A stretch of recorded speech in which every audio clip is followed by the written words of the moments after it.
సంఖ్యాకాండము 12వ అధ్యాయము. మోషే కూషు దేశపు స్త్రీని పెండ్లి చేసుకొని ఉండెను గనుక అతడు పెండ్లి చేసుకొనిన ఆ స్త్రీని బట్టి మిరియాము అహరోనులు అతనికి విరోధముగా మాట్లాడిరి. వారు మోషే చేత మాత్రమే యెహోవా పలికించిన ఆయన మా చేతను పలికింపలేదా అని చెప్పుకొనగా యెహోవా ఆ మాట వినెను. మోషే భూమి మీదనున్న వారందరిలో మిక్కిలి సాత్వికుడు. యెహోవా మీరు ముగ్గురు ప్రత్యక్షపు గుడారమునకు రండని హఠాత్తుగా మోషే అహరోనును మిరియాములకు ఆజ్ఞనిచ్చెను. ఆ ముగ్గురు రాగా యెహోవా మేఘస్తంభములో దిగి ప్రత్యక్షపు గుడారము యొక్క ద్వారమునొద్ద నిలిచి అహరోను మిరియాములను పిలిచెను.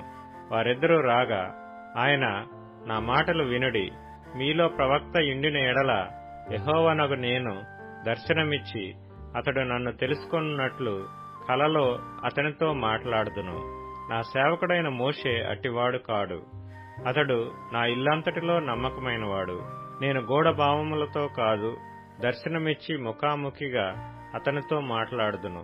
అతడు యెహోవా స్వరూపమును నిదానించి చూచును. కాబట్టి నా సేవకుడైన మోషేకు విరోధముగా మాట్లాడుటకు మీరేల భయపడలేదనెను.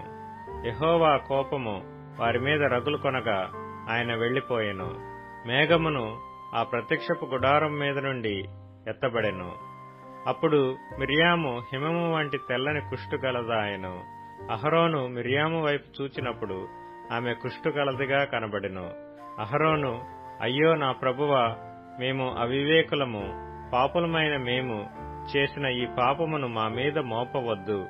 తన తల్లి గర్భములో నుండి పుట్టినప్పటికే సగము మాంసము క్షీణించిన శిశు శవము వలె ఆమెను ఉండనీయకుమని మోషేతో చెప్పగా మోషే ఎలుగెత్తి, దేవా, దయచేసి ఈమెను బాగుచేయమని యెహోవాకు మొర్రపెట్టెను. అప్పుడు యెహోవా మోషేతో, ఆమె తండ్రి ఆమె ముఖం మీద ఉమ్మి వేసిన ఎడల ఆమె 7 దినములు సిగ్గుపడును గదా. ఆమె పాళెము వెలుపల 7 దినములు ప్రత్యేకముగా ఉండవలెను. తరువాత ఆమెను చేర్చుకొనవలెను. కాబట్టి మిరియాము 7 దినములు పాళెము వెలుపలనే గడిపెను. మిరియాము మరలా చేర్చబడు వరకు జనులు ముందుకు సాగరైరి.